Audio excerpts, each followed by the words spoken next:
Good morning, everyone. This is the Administration Committee for September 9th, 2020. It's 10:03. I'm Deborah Allen, Chairman. We have Karen Miner as our new reporting secretary, who's going to keep us on track. Do you want to call the roll? Yes.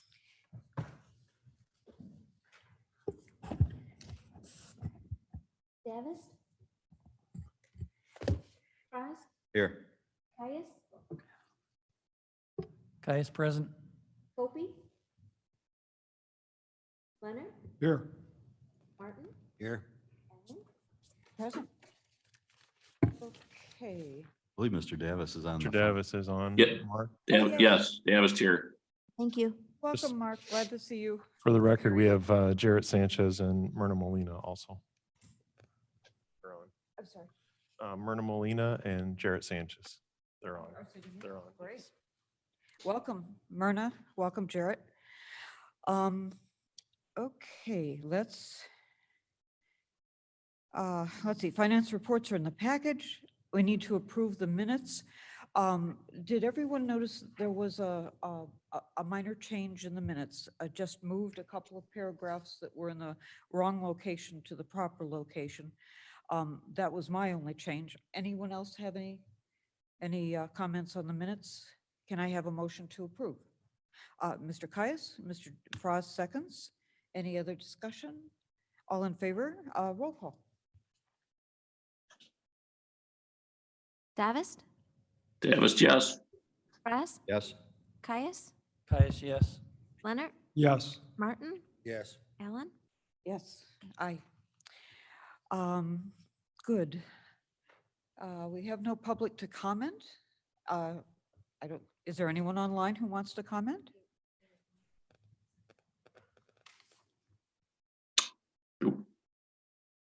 Anybody? No, I have no one signed up to speak. This is for our committee? I thought there was one Nelson or Chuck something. Yeah, Yeah. okay. Maybe no? There's no one online, so if they're not present, then we don't have them. Okay, thank you. Sort of wide open. Okay, thank you though, Karen, for watching for us. Okay, let's move on to facilities management. You know what? Let's start with a thank you and congratulations. I thought yesterday was mildly drizzly, but a nice turnout and the building is doing so well. Mr. Sparks, in the spirit of your comments, for all the work that you've done, thank you. Thank you. And Mr. Fonstock, thank you. Thank you. It's truly a team endeavor. It will continue to be such. Drew, thank you for tying all the pieces parts together. Going great. Couldn't be going better. For construction project, I don't know that we've had one major problem. And of course, we were all worried with COVID about supply, and there hasn't been any supply problems. So can't complain about a thing. I'm planning on doing some thank yous. I'll check with people about who should get those, but now, and shoot, I took it as a good sign that Senator Oberweis showed up, that he has confidence that his money is going to come into our project. We're watching our reserves very closely. Yes. Okay, all right. Capital projects. Okay, I'm not sure if all the things that the CARE Act funds that were approved are, if those fall under the category of capital projects, because we're going to be moving forward with a number of these things. One of them was building C renovation for that area and that space. So that'll be something that we're going to get started on relatively soon here. There's some reconfiguration that's going to take place in this building on the 4th floor and also in the finance area as well. And those are all I would consider falling in the category of capital projects. So those are things that we're going to be moving forward on, trying to get those things done. We have a deadline that we have to make sure it gets done by before the end of the year. So we need to move pretty fast on those. So those are the things that we're focused on right now. In addition to the multi-use facility, I don't know if you want to save that until we get down to number 9, or we can do that right now. I do have a drone video clip. It's about 2 minutes that we can play and show everybody, and the folks that are online that did get a chance to take a tour. I don't know if everyone took a tour of the facility at this point or not, but the drone gives a pretty good overview of what the building and facility looks like. Okay, any questions for Ricky? All right. Wanted to play the video, Rick? Yeah, I was wondering if we could show the video, the drone video real quick. It's about 2 minutes.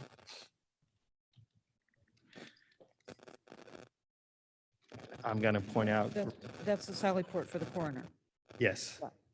I'm going to point out that we did find someone by the drone that was not following protocol, did not have their safety hat on, did not have a yellow vest on. So you'll see that person coming up here, right there. Okay.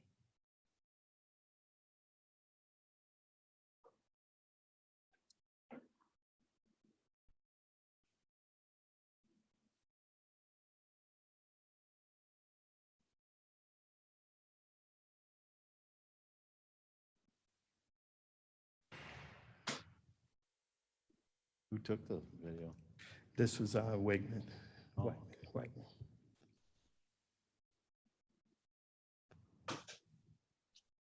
You spy on them to get them comply with the helmet? No? Yes.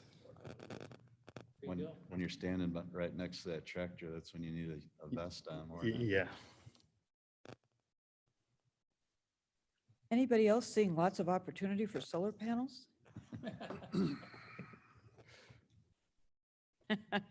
Thank you, Mr. Caius. Today so much, but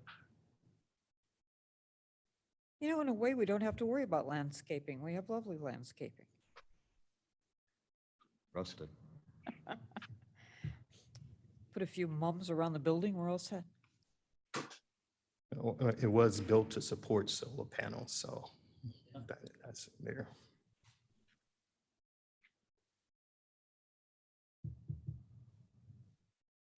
does that figure into our energy efficient thing we're doing?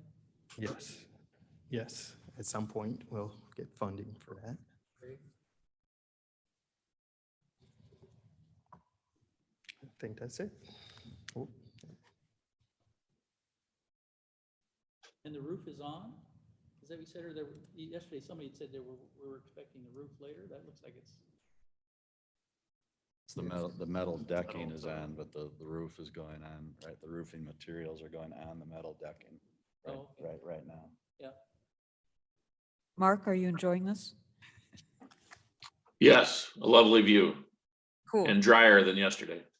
yes. Soundtrack. The flight of the bumblebee. Is this technology coming out of IT? Is this? No, this was done by Wegman, Oh, I believe, right? Yes. We do have, I believe, within the sheriff, and we have some other drone capabilities, but this was done by Wegman. Yeah, the sheriff last week, I believe, Chris, took a drone. We haven't gotten their footage yet, but they did do a drone view of it, so. Great. Can we subpoena that? tell him thanks again. That was really cool. Mr. Hanson. Good morning and thank you. And thanks for a great presentation yesterday and recognizing the people that have put all of their energy into that project to be as far along as it is. The one piece of information that I didn't hear yesterday that would be great to hear is how many local jobs that's created by having a local general contractor that subletted this out to a lot of local companies. We've created a lot of economic positive impact for Kane County residents and area residents too, that are probably spending their money before they leave the county to go home.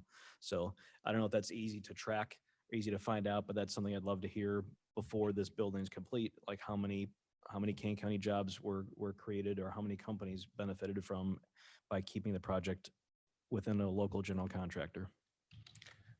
Yeah, we can probably get that. We do have the list of local companies that our general contractor subcontracted to. So we do have that data.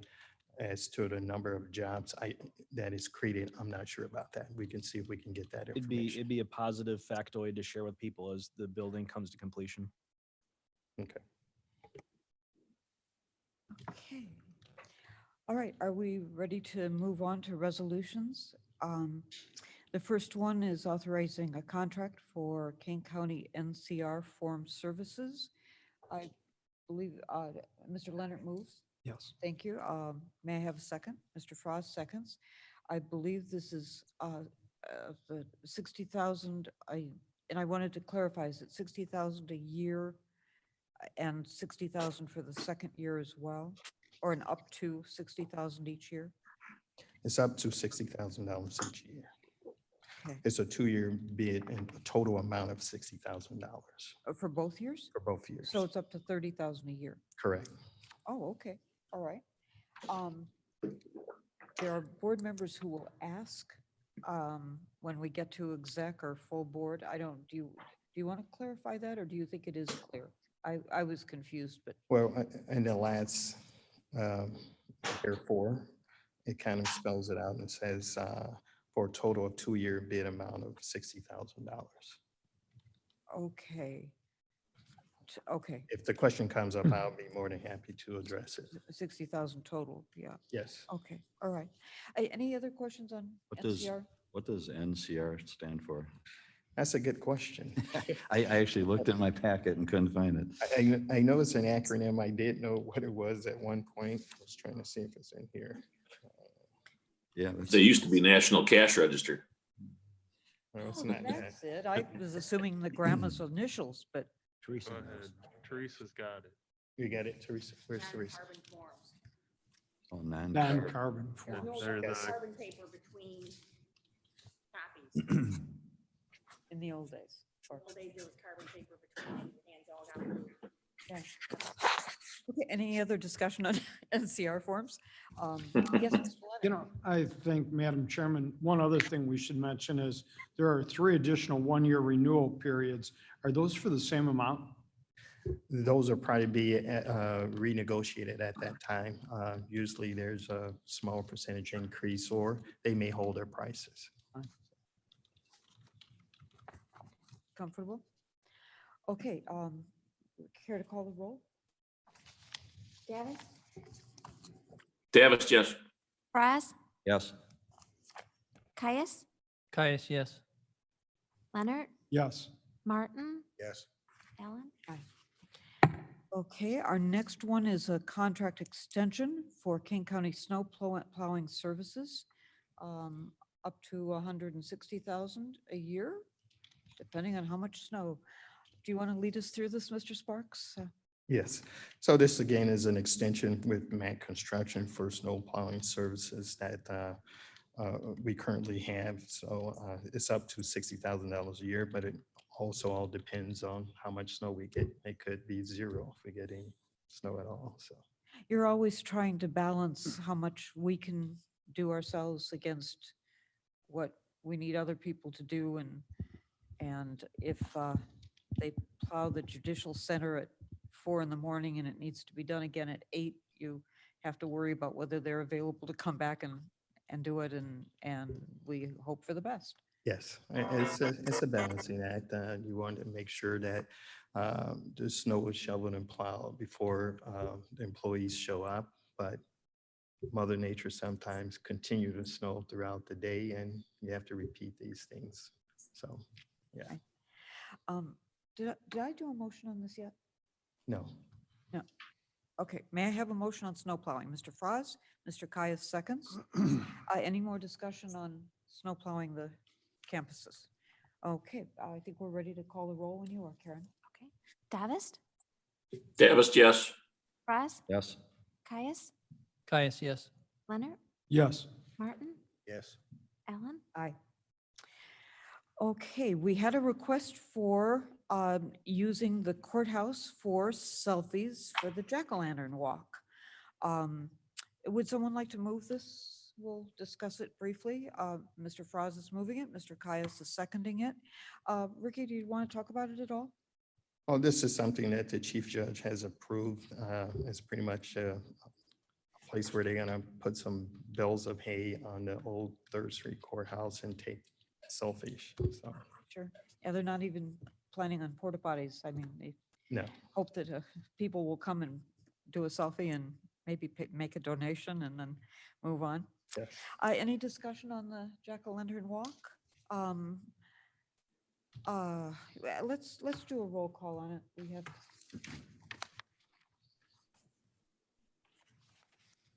Davis? Davis, yes. Fraz, Yes. Caius, Caius, yes. Leonard, Yes. Martin, Yes. Allen. aye. Okay. Under IT, we have a resolution authorizing an agreement with Microsoft for our operating system software in the amount of 405,000. Mr. Fonsack, would you care to talk about this? Let me get a motion Sure. first. Mr. Frost, Mr. Leonard seconds. Okay. First, Mark Davis gets the award for NCR. It is National Cash Register. They developed NCR forms, which are carbonless forms. So it's just historically true. So, okay, so yeah, NCR is just the company's name, and they developed it. So, you have Microsoft's enterprise agreement in front of you. This is a state of Illinois joint purchasing agreement. So the state of Illinois bids out through CMS all of the licensing for Microsoft. We use Microsoft for our desktops, our server environments, databases, email, and even down to our voicemail. So we use a lot of Microsoft licenses. It covers all of our employees in the county. So it's over 1,350 some employees that we cover, and I know we cover somewhere in the neighborhood of 500 servers. And this is the licensing that we need from Microsoft in order to continue to use their products. So the agreement is based on the state agreement. It's 4 years. I believe it's 405,000 per year. And we are looking at the current authorized vendors and partnership arrangements. We're trying to work with Microsoft to determine what preferred partner we have to use with the state of Illinois' contract, but that will be forthcoming when we get the quotes from them. So we're asking for approval. This is a budgeted expense. It's a contractual software line item in the county's software licensing budget, and we're recommending approval. Can I ask this question? Has it gone up from year to year to year? We've been with the state contract for, I believe, the last 9 years on EA, something like that, 12 maybe. And there are incremental increases as you go through the years. It's, I think the biggest changes that we have are when we add significant number of people, or we add a significant new system to what we do. So if we add a new database and a bunch of new people to operate in it, that's when we see the biggest impact year to year. The other change is when they change licensing modes on us. And by changing licensing modes, not to get too technical, but they'll change licensing servers from sockets to cores to, some processing measurement that they have. And the last time they did that, it took us nearly a year to negotiate, what our cost was going to be, because you buy it under one premise or one pretext, and then they change the rules and you end up having to pay according to the new methods. So, and I think right now we're pretty consistent over the last 6 years. Again, anytime we have new programs, new services, new costs. Charles, what's the user cost? New user, $600-700 for $740 for a new user, plus then ongoing yearly maintenance. costs. Yeah. So that's to give them all the licensing for Office, for email, for the desktop, server client access, those types of things. That's all inclusive in this. The one thing that is good is under the EA agreement, we are guaranteed basically that we will always get new versions, that we'll always get the latest updates on everything. And then the last piece is that we are licensed for everything that we use, which is very important to us. Part of the reason that I ask is that we are always worrying about our budget, and the and whether or not to raise taxes or how to dip into how to dip into our savings for rainy days and all that kind of thing. And the fact is that there are just going to be some costs that always go up. And this would be one of the obvious ones, so. And it's one of the few things that we are heavily invested in Sure. and very difficult to change. It's a part of our business operations. And it works for us. I mean, it's Yeah, not it's like very we're paying successful. for a poor product. Mr. Leonard, sorry. Yes, I just wanted to mention, this is not to exceed 405,000 a year for up to the next 4 years. So we do have a control on the cost. Nicely done. Other questions on this resolution? Okay, let's take a roll call. Davis, Davis, Davis? yes. Frez, Yes. Caius, Caius, yes. Leonard, Yes. Martin, Yes. Allen. Aye. Okay, our next one is a continuing resolution about how we want to reimburse IT for the work that they do when they do work for people who are able to pay for it. Do you want to go So, forward today? What I would like to do is I'd like to do a short presentation about some of the information, and then we're going to send information out to the committee members to review, because it's a lot of information. And that'll give you a month to read through what we're talking about, and maybe you'll have better formulated questions because it is so much information.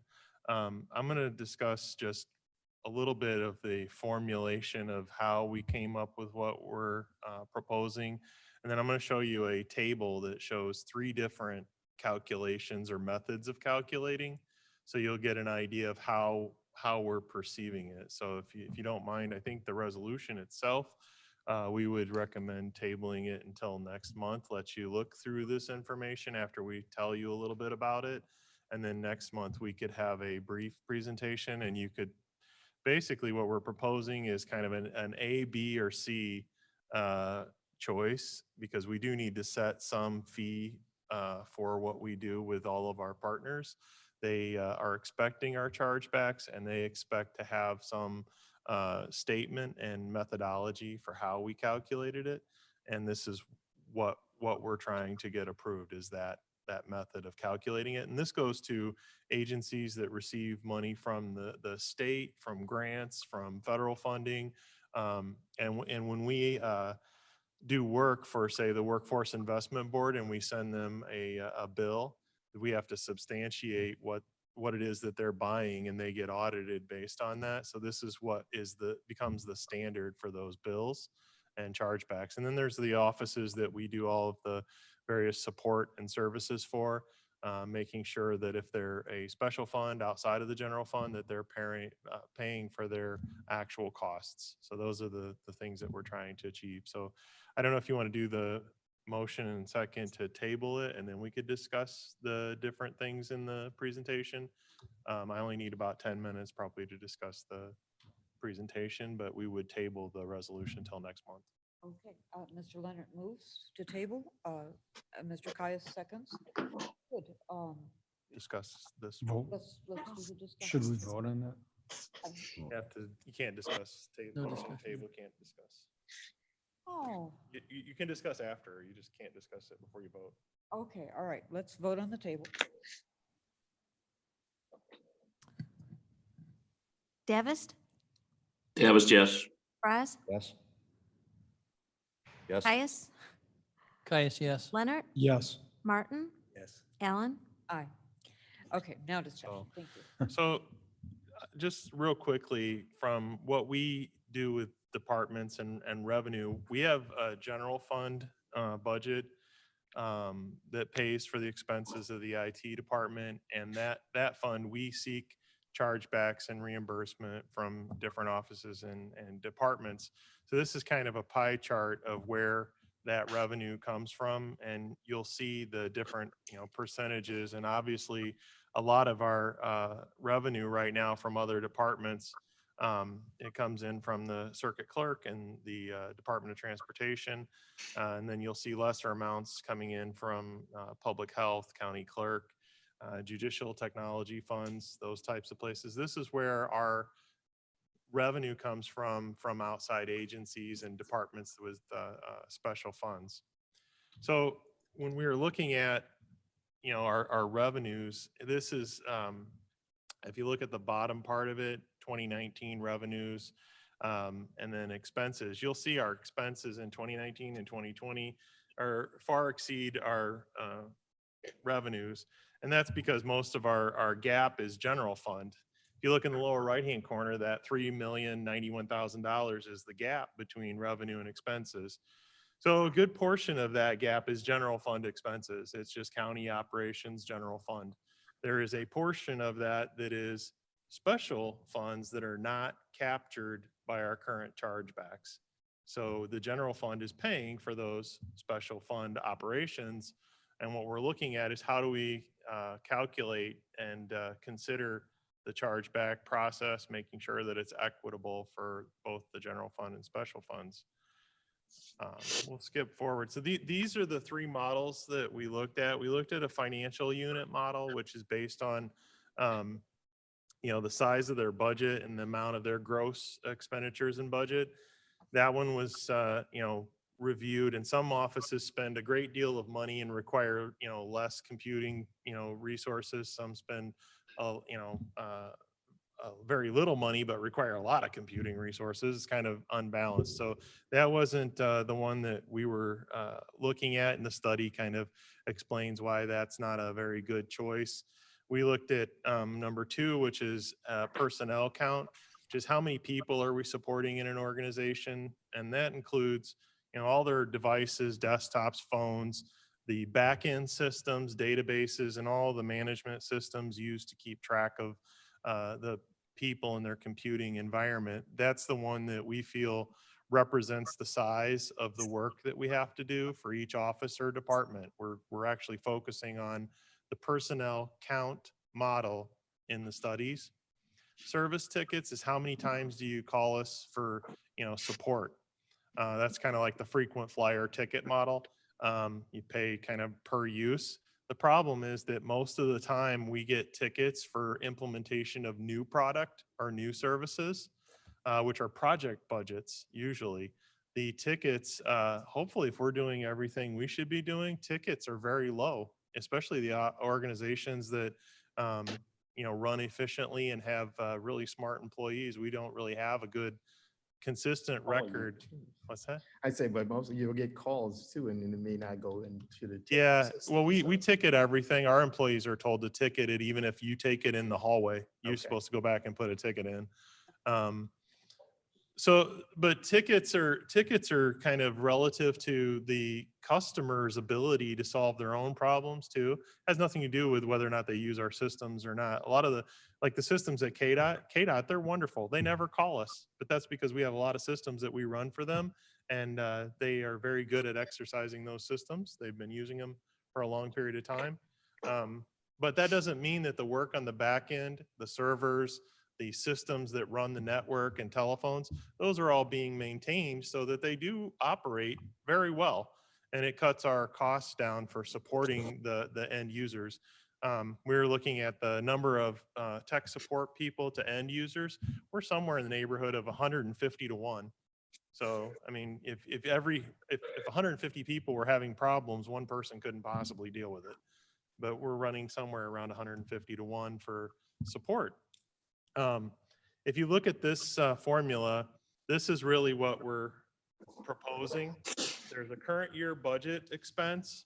So we have our current year expenses times a CPI, which is just inflation indexed, and then dividing it by the personnel counts. That's the people part. So, yes. Excuse me, Roger, that calculation there, do you take out the revenues before you put in the current year budget expenses or not? Just straight expenses. Okay. So it's So all of our wouldn't be on the expenses. 3 million, it'd be on over 4 It'd be million. on the entire amount averaged out per employee. Right. Yeah. So when you look at this, and when we talk about CPI, there's a 2% is what you've been doing annually for salaries. And then we have some software that we deal with that is enterprise countywide that they tell us how much it's going to be. And usually it's up to 5%. We've been trying to argue that the county is getting, 0 in increased tax revenue. So it's very difficult for us to justify any software increases. That works sometimes it doesn't. Usually we try to add years to the terms.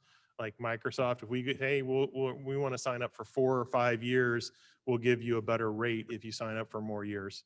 So sometimes that works, sometimes it doesn't work so well. But there's definitely a need to account for the increases that happen over time. Just the 2% salary in a matter of 3 years will compound and become 7%. So that's the formula that we're focusing on. The real question right now is, at 100% of that current year budget expense, we are including things which I'll show you in this other chart. This is the one that gets a little bit grainy and a little bit more difficult to view, but we will go Ooh, focus in on these top formulas here. So if you look at this top section where it has these funding models, there's 3 of them. There's 3 of those in a row. The first one is 100% shared expenses. The second one is 77%. And the third one is 65% of our actual operating expenses. So if I go to the right, the 65%, and we'll start with that one because it's probably simplest. That is just personnel costs.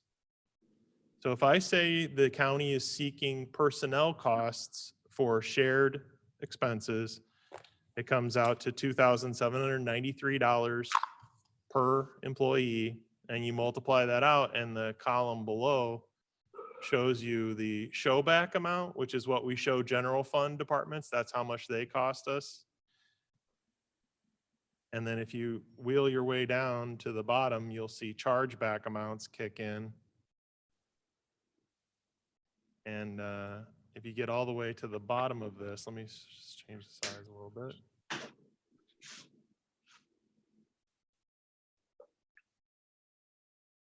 If you get all the way down, these are basically chargebacks that happen. Let's see.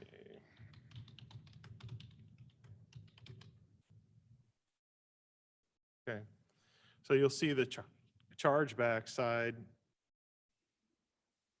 Right now, we currently bring in 691,000 under the established chargeback. Under 65% recovery, it'd be 1.1 million. So you can tell we're based on just personnel, we're looking at a difference that's $500,000, 400 some thousand, I think. And again, we're going to provide all of this information so that you can see the chargebacks. You can look at the columns, but that would be, one way of calculating the formula is to just look at salaries, personnel costs. When you move to the next column over, that next column is addressing like contractual services and commodities that are within the IT budget. So that's what we use in our budget to contractually support all the offices and departments.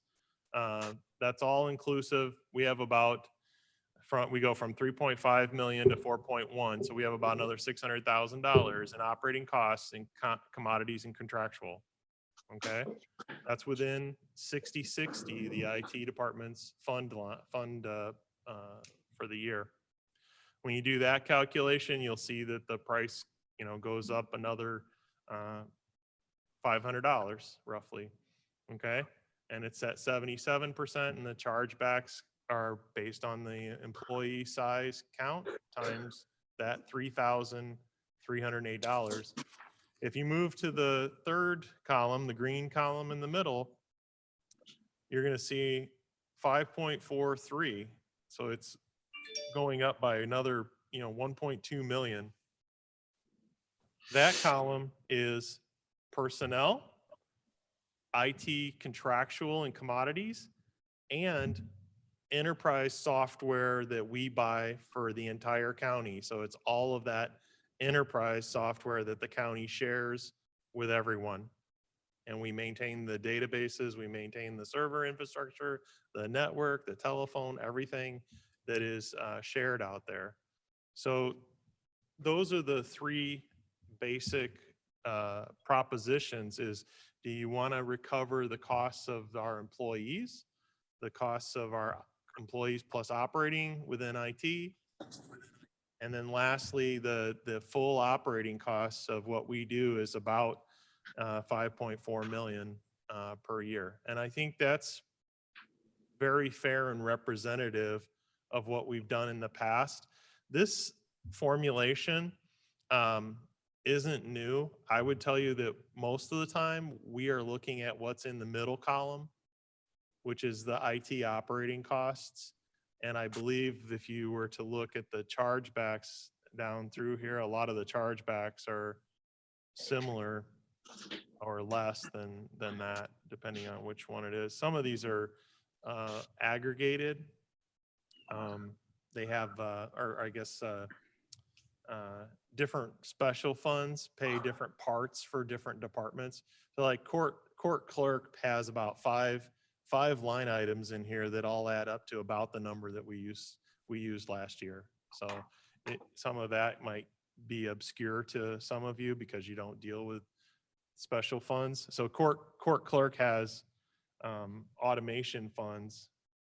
I'm trying to find the one for outside. I think this is it. So a good example, this is probably the one that most people are concerned about because this is one of the ones that's a discrepancy. So Forest Preserve is an outside agency, 75 people. And right now, we have an expectation on our current formula of $772,000. That's how much that costs us right now under our current formula. And under these three formulas, it would go from 209 to 248 to 321. And for our support services right now, I believe the factual amount that they pay us every year is about $12,000. So they support a very large But with a organization. tremendous amount of gratitude. Yeah, well, and I'm only pointing this out because it is a large difference, and it's one of those things where when we look at the costs, there's some other areas where the costs actually will go down if you pick a choice like that. Yes, sir. I have a question while we're on this topic.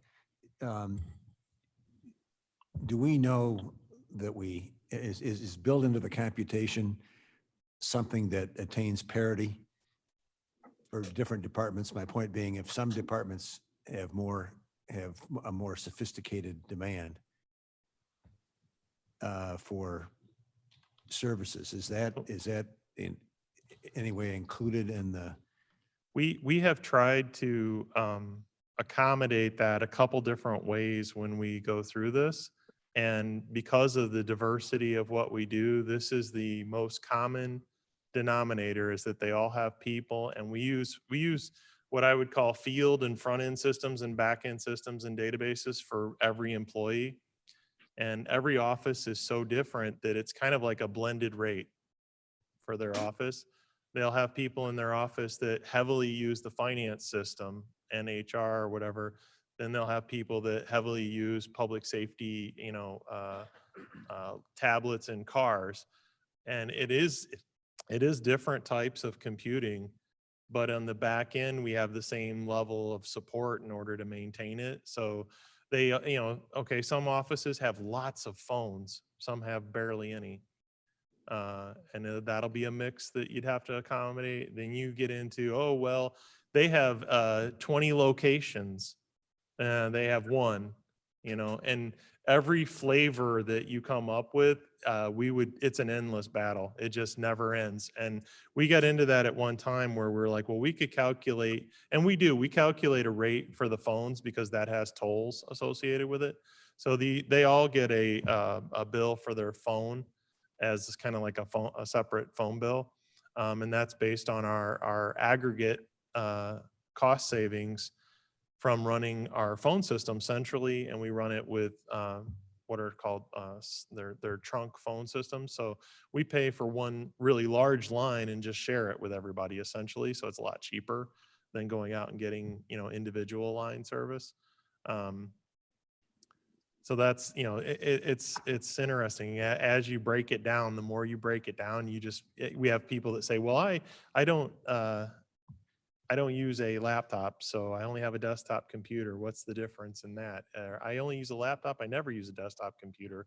And then, I mean, we've gone round and round, and it's like anything else. You just have to at least establish something that seems equitable. The other thing that we thought about was how do you size an organization to say they fit in this category of size and base the fees on that? So an organization that's really small with one or two people, in this scenario might cost $8,000 a year, or something. They're very small. They're not a lot of back end work for us, but at the same time, in the aggregate of things, they average the same costs. I think it's marginally different if you calculate all the different nuances. It just doesn't Well, I change mean, much. I think you answered my question. Okay. It's the best effort is gonna, Yeah. it's not gonna be perfect, but it's gonna be the best effort we can do within the realm of common sense. Yes, Roger, with respect to the 5.4 million in column one, your actual expenses, your IT expenses, taking the outside agencies out of that, which is approximately $350,000, are you saying that there's about $5 million excluding outside agencies that you'd like to reallocate? I think the thing we have to remember here is we're paying these fees. We're paying them through the general fund instead of independently through each department. But the bottom line is we still have those expenses. The area that I have most concern for, quite honestly, are the outside agencies. The Forest Preserve, City of Geneva, those are expenses that they've been receiving basically for free that they need to contribute on. But I think all of the other expenses, the $5 million of additional expenses, we're already paying for. This isn't an increased expense. We're just reallocating to departments. Would you agree with that, Roger? What would happen would be our demand for general fund dollars would be the same or less based on this formula. So right now, our demand for general fund dollars would go down if you picked a formula that created more special fund revenue. So we would be less of a burden on the general fund as the revenue from these special funds pay their equitable share. If you look at the table that I highlighted at the bottom, those are the line items that we're talking about. That's where we get the actual 5.4 million. So if you want to know the source of where we came up with the expenses, those are the actual expenses from those different line items. And those really aren't changing. Those are No. just your expenses. Those are just the expenses. They'll actually go up about 2 to 5%, a year, depending on what we have to negotiate with licensing. And it won't change, what we show back to the general fund departments. They'll still see a show back, which explains how much their operation costs. The nice thing about that is if you get a general fund department that somehow creates a program or does something that creates more employees and they demand for more computing power or more computers, we would be able to come back and say, well, they added 10 people.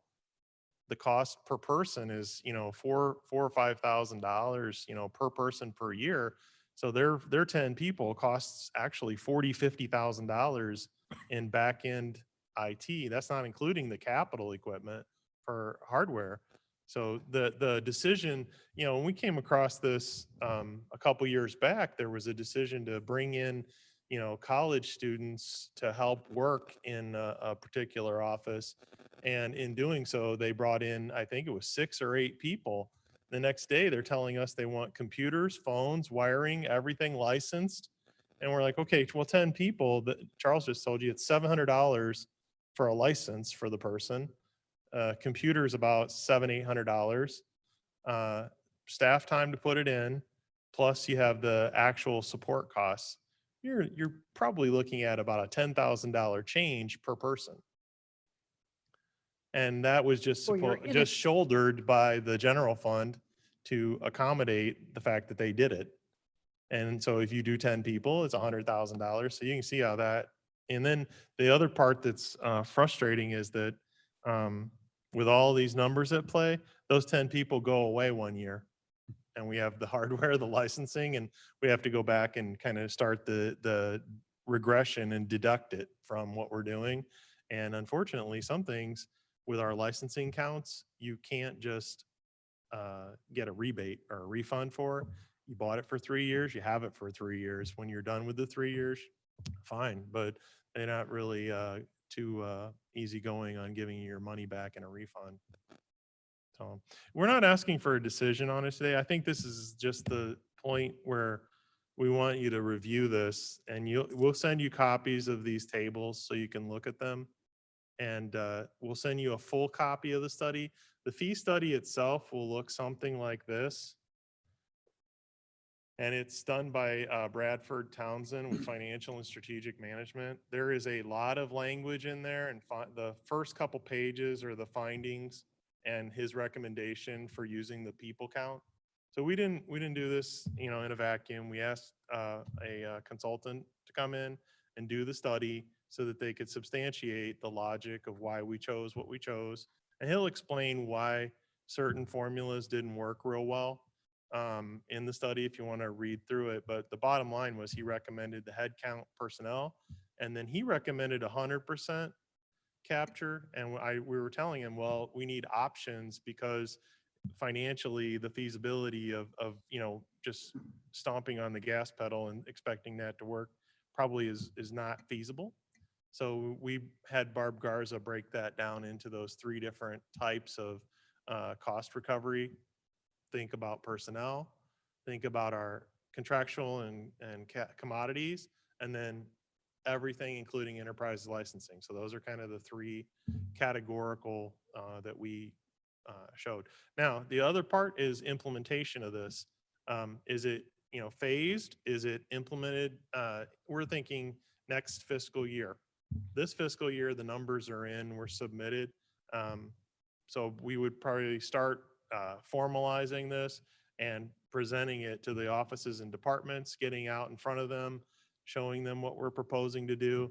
And if the committee's pleasure is to pick one of the different formulas to phase it in, I'd like to see, something in the neighborhood of like a 3-year fee structure where we show every department and office what they would look like for 3 years.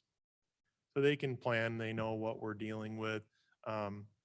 No surprises. It's just trying to accommodate and account for what we do, how much it costs, and who pays for it. That's what we're trying to accomplish. Mr. Leonard? Yeah, Roger, with respect to implementation, what is your earliest time you'd like to start implementing this? In other words, we're working on the 2021 budget right now.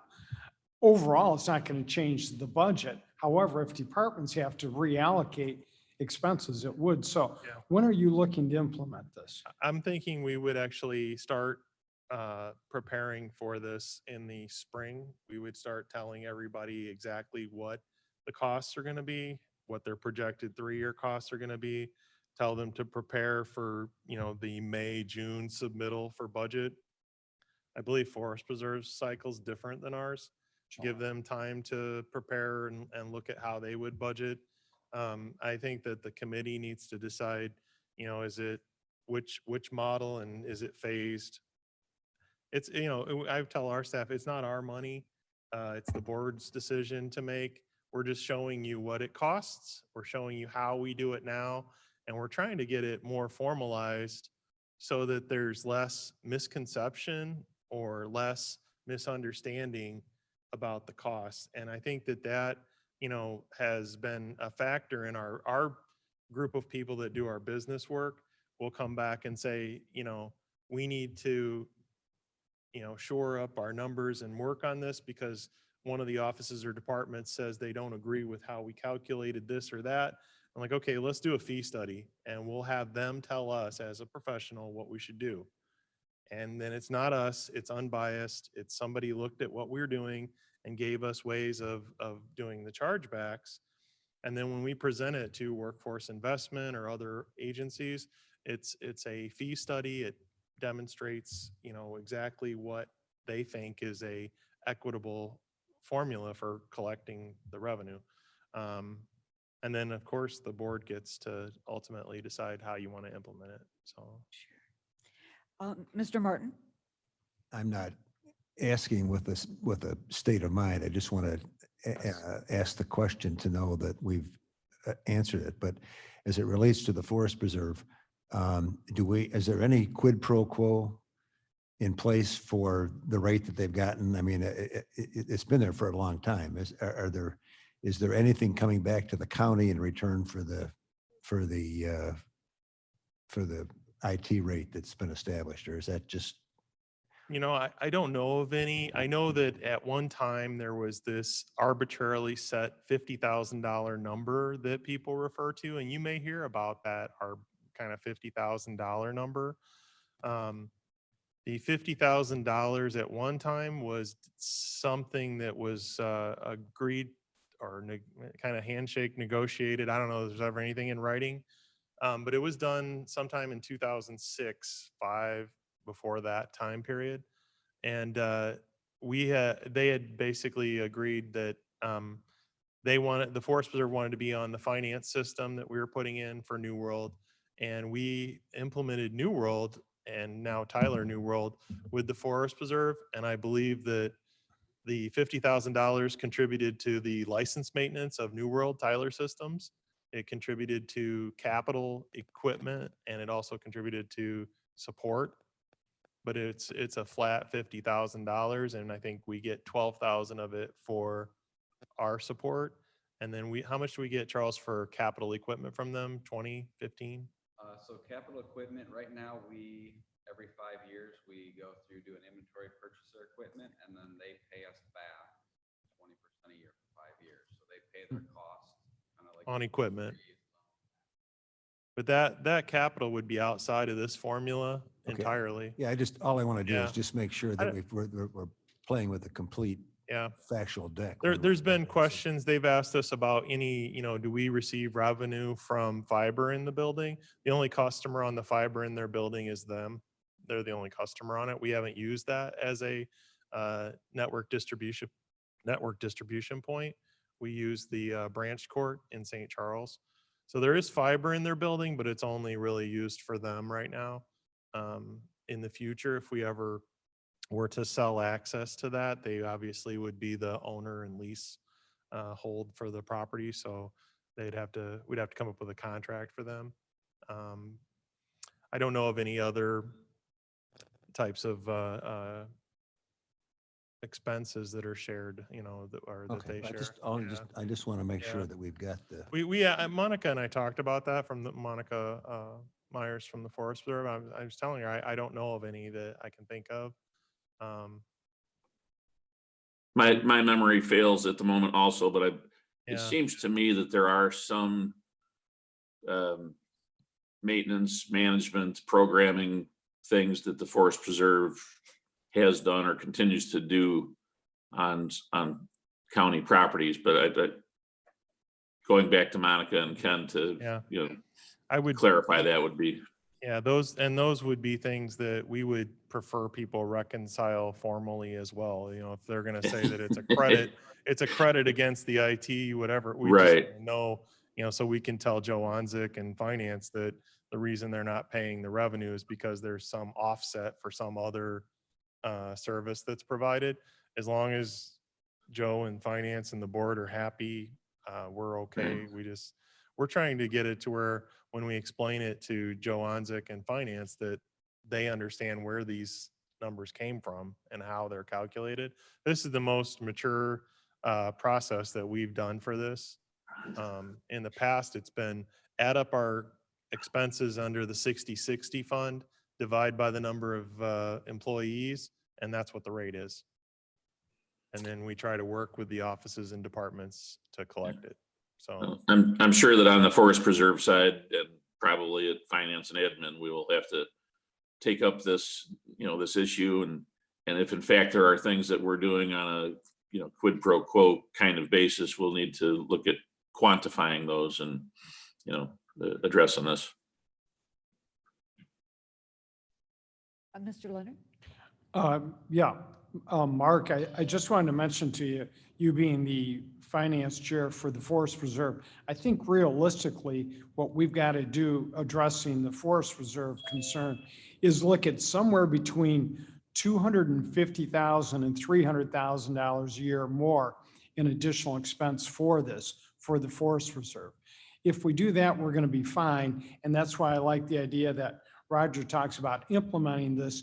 We need to start talking about this now so that when the 2022 budget for the Forest Reserve comes due July 1st, we are prepared or we have some kind of plan in order to handle either a portion or all of that expense annually. Yeah, absolutely. We may have to recommend like a amortization over 30 years or something. Good luck. but, from our side of it, we'll send out, I believe Barbara sent the reports to Monica at the Forest Preserve yesterday. She was supposed to. We had it was interesting. We had thought that we had those with Monica for a period of a couple weeks. Those were sent to Monica Lawrence at the clerk's office. So, Oops. yeah. So I know that Barbara was trying to get those back out. And like I said, this is something we're trying to address, trying to get a good way of handling it. And obviously we'll operate, according to the board's direction. I mean, that's what we're here for. So Fortunately, the commissioners of the Forest Preserve District and the members of the county board do talk to one another. Mr. Caius? Yeah, this is complicated. When you mentioned that you charge them for their services, each of the departments or entities in the county that are accepting computer services, and you try and get them to pay, or you work with them to pay it. Is there some that don't pay? That we're still trying to get in? Is that So we struggle with that every year. It's depending on what office or what department we're dealing with, and some years we've had the chargebacks with phone bills where they'd say, well, we're over budget, so we can't pay our phone bill, or we're struggling, can we pay it late? Or we'll have some that look at it and say, it's not fair, I don't understand. And that's why we're like, okay, we need to formalize better what we're telling them. Particularly, we got that from, say, the Forest Preserve when we looked at, incremental increases. Ken Stanish, who's the Forest Preserve Finance Officer, I think that he does a great job, and he's looking after the Forest Preserve's bottom line, and he, just wants to see flat expenses, which is not probably realistic on our part to expect that, but that's kind of things that we deal with. And other offices, GIS, CaneCom, others, they pay those fees. They actually understand. They're like, yeah, you guys do all of the work. And so those offices, we have maybe more influence with them about how they budget and what's important. GIS is a part of IT. We don't treat them any different. They pay their fair share, and they do it based on these rates. And it's because we see like the revenue share, or the revenue from those special funds is to the advantage of the general fund, which has the property tax limit on it and other limitations that you cannot expect to increase services and increase things without any other means of dealing with the expenses. You're going to have to do something with it. This year, our budget probably 2 to 5% on top of what we were last year, based on the licensing and personnel. And you have a somewhere in the neighborhood of 5 to 10% of the revenue from special funds not being collected because it's just unaccounted. So where does the 10% come from then? It comes from the general fund. And Oh. this doesn't, I'm not sure how to formulate it, but is it, some of these are going to be mandated services that have to be performed anyway by these departments. So that if there's, you're not going to say, well, you don't pay it, we're going to cut you off, or No, no, things no, like that, no. so- We work with everybody. We've never, I mean, Yeah. even the Forest Preserve, we do things beyond the, services that are, straight support. We'll help them with any project that they come up with. And if we need project management or other services, we'll do that as well. It's just, there's a lot of other things that are inclusive in what we do than straight desktop support. I think sometimes when people look at what they're doing over there, they're like, well, I only see the one guy that helped me get my printer working and I only talk to him once a year. Well, the reason is because all the people back in that building are making all of that work, all year long, and they're maintaining it, supporting it, updating it. So the fact that you don't see the end support guy very often is a good thing. It's not a negative that, hey, that should only cost me, $75 to have somebody come out and fix my printer. I mean, why does it cost so much? So those are the kinds of arguments or discussions you get into. this Yeah. just formalizes that so that there's, Yeah, it's just Less how do question you about- yeah. apply the rates? And, we came into this discussion with outside agencies that wanted us to do support for police departments and fire departments. And we told them what it would cost for us to do that. And they had the same logic. It's like, well, I only want to pay you when I call you. Yeah. And it's like, okay, well, if all the systems that you run are defective and you're calling us all the time, we'd rather, fix everything, make it run the way we run it, and charge you a rate per person, right? And some of them would say, that's a good idea. Geneva Township, some of those offices that we do a lot of work for them. Ultimately, it's hard to support somebody else's stuff. It's just very difficult for us to do that. And at one time, the Forest Preserve used to be in that category. 18 years ago, the Forest Preserve under Bob, was it Quinlan? Yeah, Bob bought his own equipment and tried to do much of the stuff himself. And about 2006, all of that changed and we shifted to a more centralized support for them. So when back in the day, I can remember them buying, whatever computers were on sale, and in a building with, 15, 20 people, that have 15 to 20 different computers, and they'd all be breaking differently, So now everything is, basically supported under what we would recommend, and it works. It's operationally, it's successful because we don't have to supply the techs to support, the 150 to 1 versus having a ratio of maybe 100 or 50 to 1, where you're, really intensely supporting something that's not working right. So it works really well. It's pretty good. The other thing that's nice, and I'll finish with this, if you have one of these formulas adopted and you know what the rate is, you can control that over time. You know what your cost per person is over time, and you could chart that, you can graph it. It gives you a performance measure. How much IT am I paying for per person per year? Does it go up? Does it go down? Charles and I work to keep it as consistent year to year as we possibly can. So as you see a number of, $3,000 to $4,000 per person per year, that number over time, we're trying to control that to keep it consistent over time. So that's not just another benefit of having a measurement in place like this. So you've had the experience that some of your customers with special funds have the discipline to say, I have this money coming in with my special fund and I can use it for these things, But one of the things that I need to use the special fund money for is the support for IT. And Yes. that's what KDOT does, and that's what Workforce Investment does, and Health so on. So they're just Department, CANCOM, paying comp. They know that GIS. expense is there and they have money coming in to pay for it, so they just build it into their budgets. Yes. Okay. And the difference with the outside agencies was somebody would say to you, can you do this for us? And you'd say, yes, it will cost this Yes. much. So, And they're in that chart too. They're in the Yeah. bottom of that chart, what we're using for Geneva Township and some of those folks.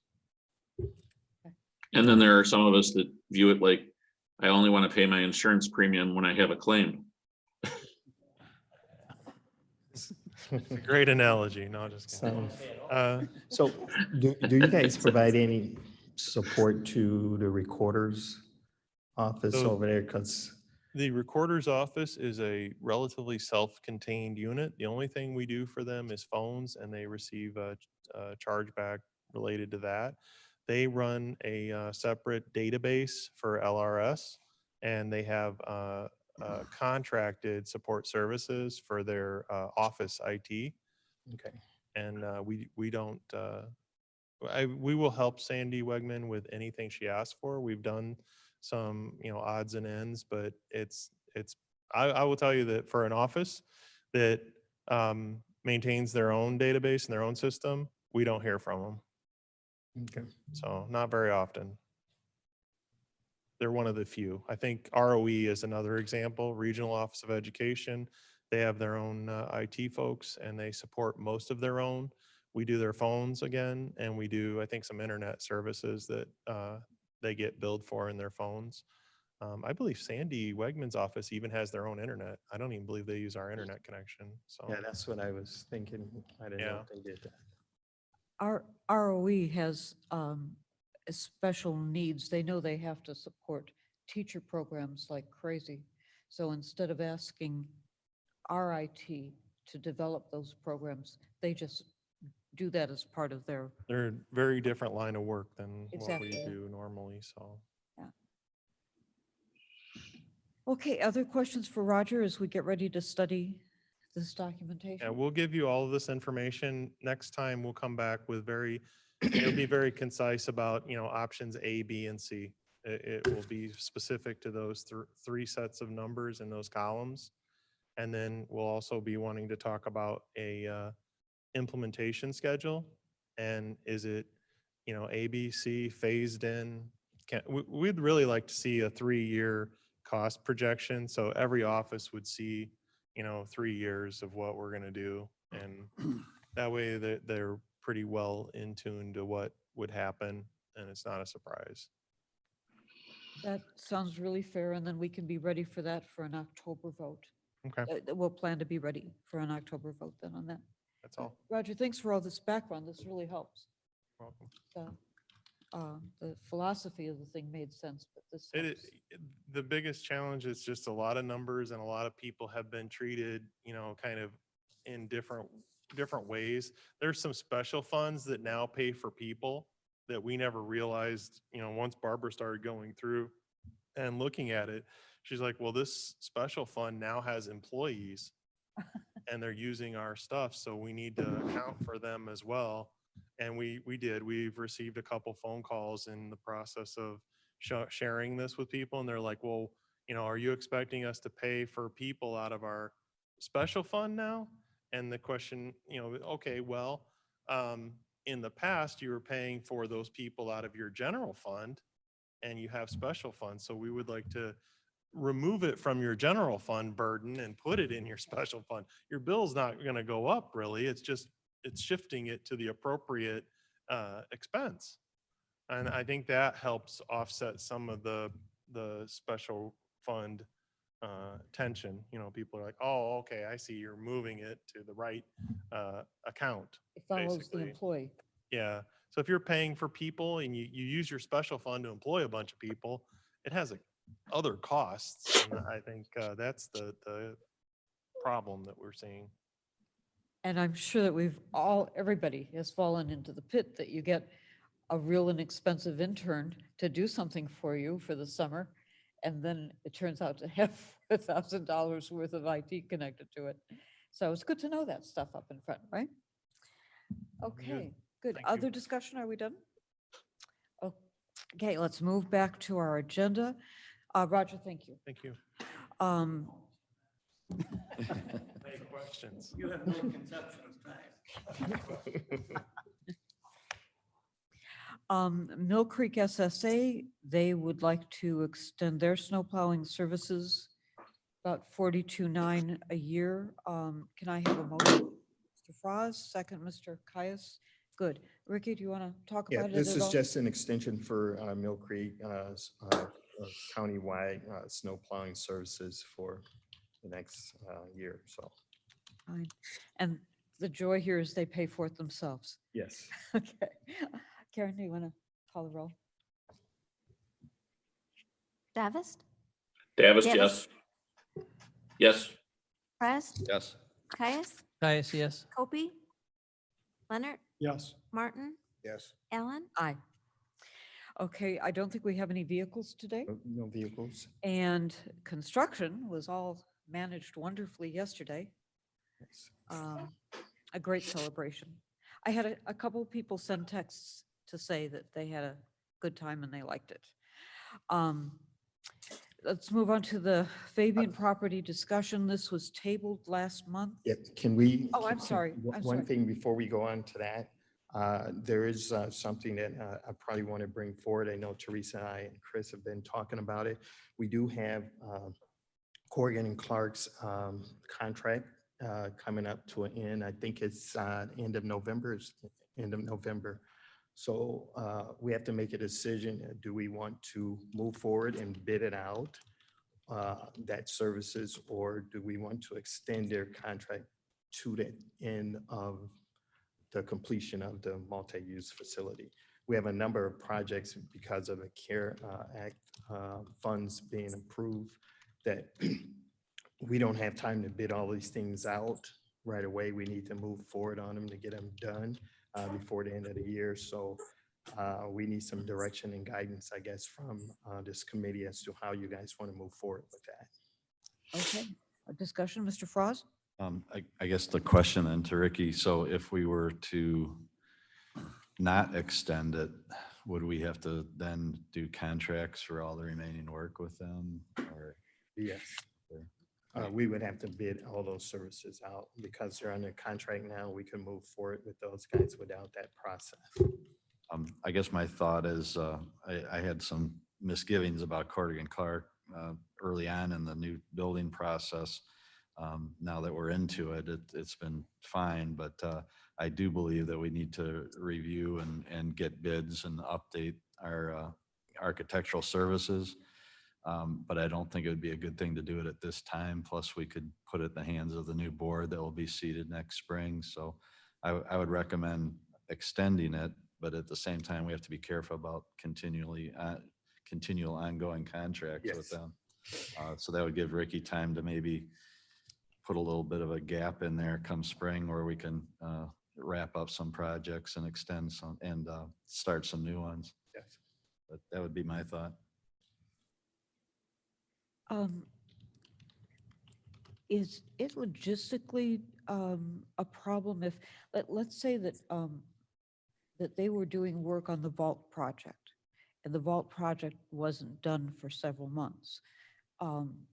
Wouldn't we just pay them billable hours until the vault project was done?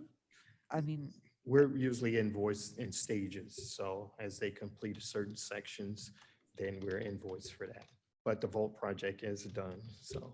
okay, well, and then we've committed to the 182, which gets us through. That's for a multi-use facility. So yes, that's committed through the term of it. But what I'm worried about is the gap in between time and additional projects that we have on our table because of the funds, the CARE Act funds been approved yesterday. We need to move forward on that. I'm still not sure if there's going to be any extension, but if there is, we want to make sure that we can move through those smoothly and meet the deadline that is placed on us to get it done in that time frame. I guess what I was saying was that spring deadline, I don't know what month it is, but that spring date might be a clear break point. Yeah. You know, if you look at the multi-use facility, some of the big capital projects and the COVID stuff, it might be a logical time that maybe, Yeah. maybe come January or February, We we cut 'em go off. out to bid, Yeah. go out for RFQs or whatever we go out for that kind of service.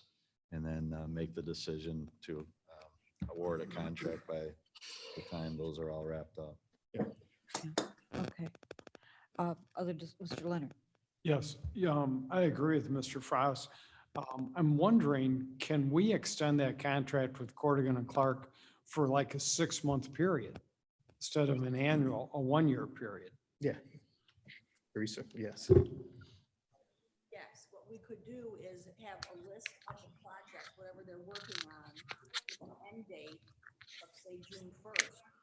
And don't give them any new projects unless there's an emergency that comes up. Right. Negotiate that for just a 6-month term through the end of the month, or say June 1st.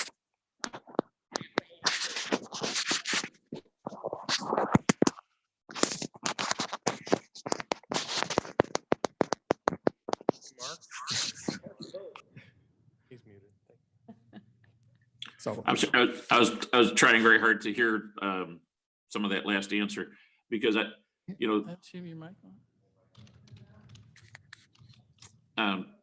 I concur with, with Drew and Bill that, it could be very difficult to ever find a time where we didn't have, a project in the works and the difficulty of transition. So the ability to extend on a more specific basis or on a shorter time frame, and then allowing ourselves to still have the RFQ, RFP process would be, I think, the best for us. Okay, other discussion? Mr. Caius? I'm trying to think back to when we were discussing this last year.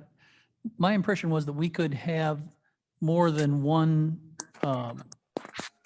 architect on call, or like Corrigan and Clark is, so that we could use, like if we had two, we do whatever we want to. We have 1 or 2 or 3 and have them all available as needed for any given time or any given project.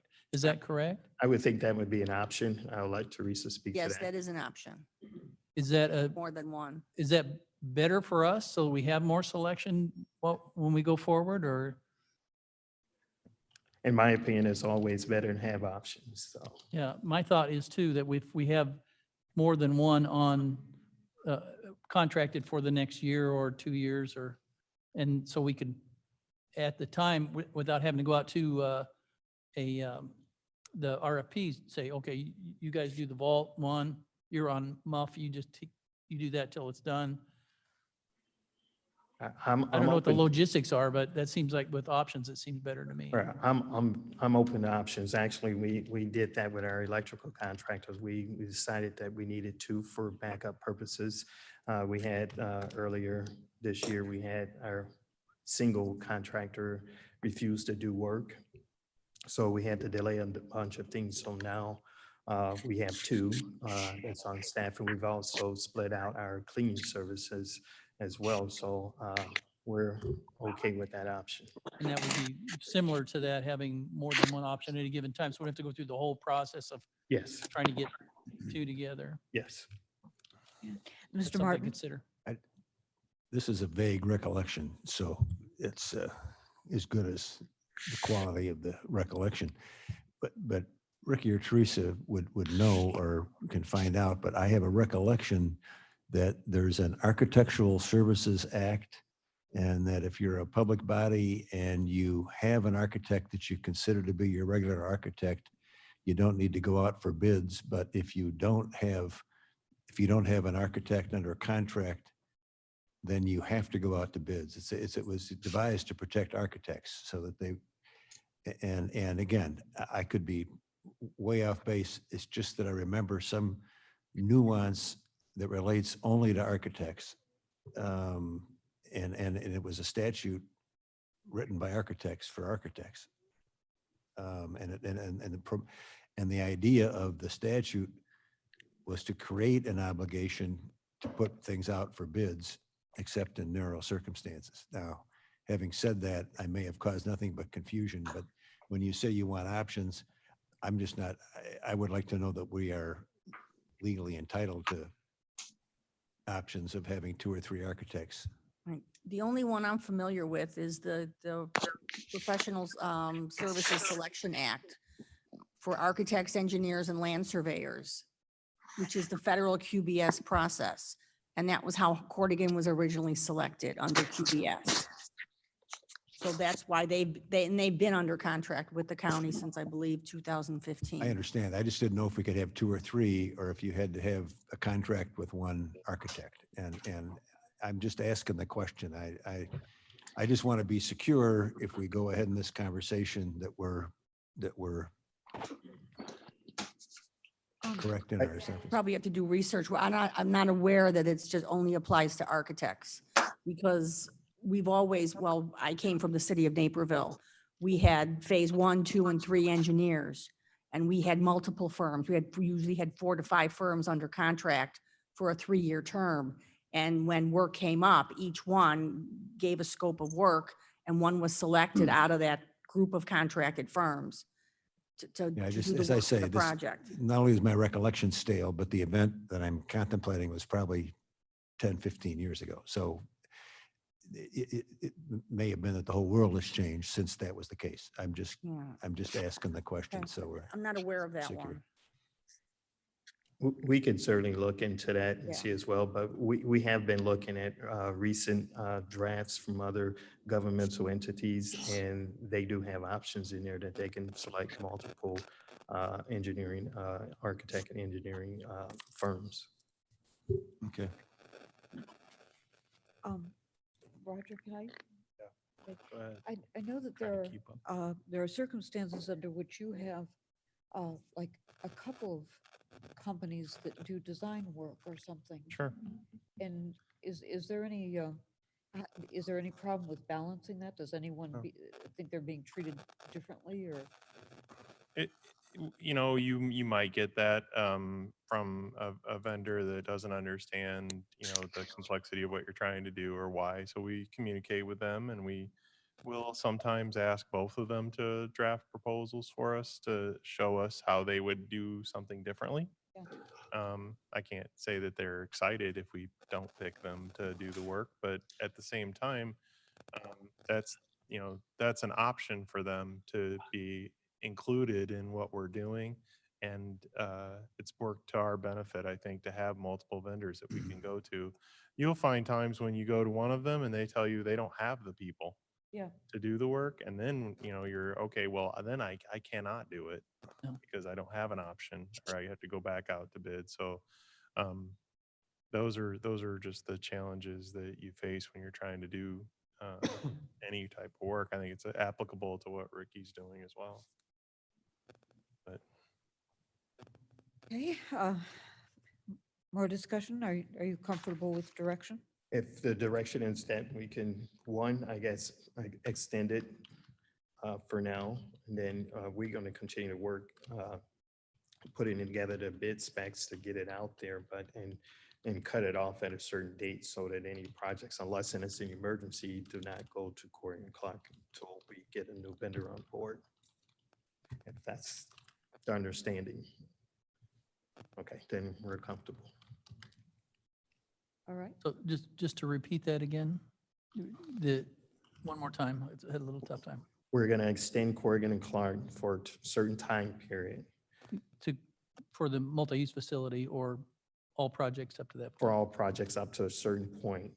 We plan to probably cut them off, I'm gonna say January or something like that. Unless there's an emergency, then we would use these guys until the new vendor firm is on board. Oh, we got June 1st. June 1st. Extend them through June 1st, but at some point, cut them off on new projects, say February or March, so that nothing else goes forward unless an emergency comes up. If that's okay with everyone. And then we would have, by that time, we'd have it set up so we'd have more than one vendor. Yes. So we have an option, then if they can't do it or Yes. covers them. Yes. thank you. And obviously they'd be welcome to continue to, bid and Sure. be in the process. So, Yeah, they shouldn't be excluded. Yes. Right, they wouldn't be Right. excluded. They just be more of a mix. Yes. yes.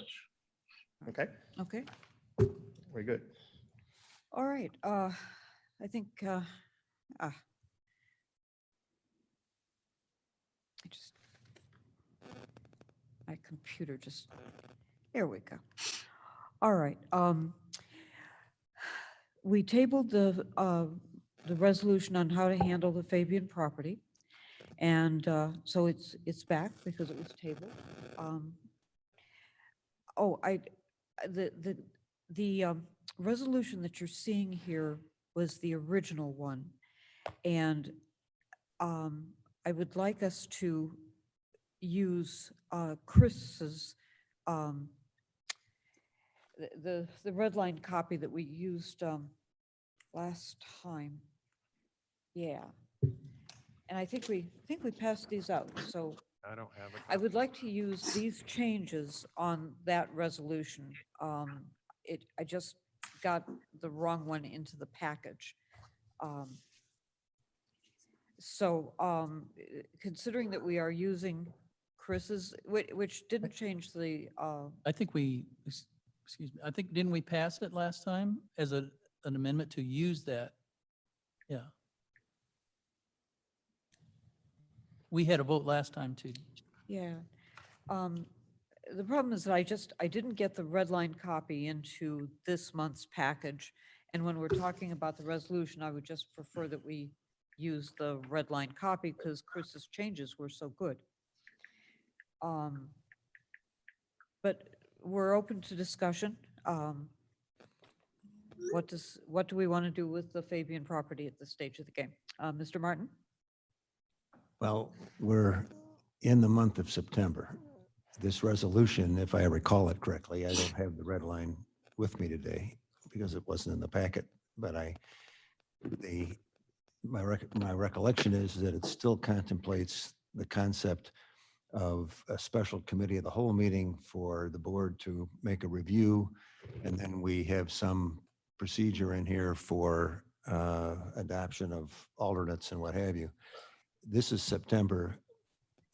I don't see that it's realistic that this board is going to be able to take a vote on this at all by the end of the year. If in fact we have the special committee of the whole, and we've got enough special meetings right now with the COVID Act allocations and what have you. If we do that, it comes back here in October, we go back and have a committee meeting in October or November, we make a recommendation, and the first thing that the new board gets to do the second week of December is to vote on whether to sell a piece of property. I think that we, in a practical sense, we've lost the real estate market that was here earlier the year, but in a more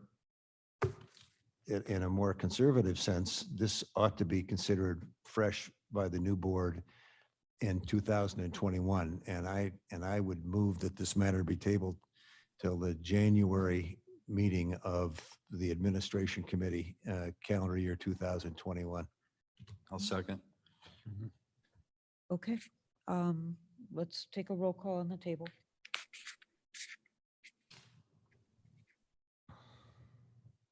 Davis, Davis, yes. Fraz, Yes. Caius, Caius, yes? Leonard, Yes. Martin, Yes. Ellen. Aye. Okay, thank you. More good work ahead. Anything under new business or old business for the good of the cause? May I have a motion to put the reports on file? Mr. Frost, Mr. Leonard seconds. Roll call on any discussion on reports? Roll call on putting the reports on file? Davis, Davis, yes. Fraz, Yes. Caius, Caius, yes? Leonard, Yes. Martin, Yes. Ellen. Okay. Good. No need for executive session. A motion to adjourn. Davis Mr. moves. Frost and Mr. Davis will take your motion to adjourn. Mr. Frost seconds. All in favor, please say aye. Aye. Aye. Aye. Opposed? We are adjourned. Thank you all.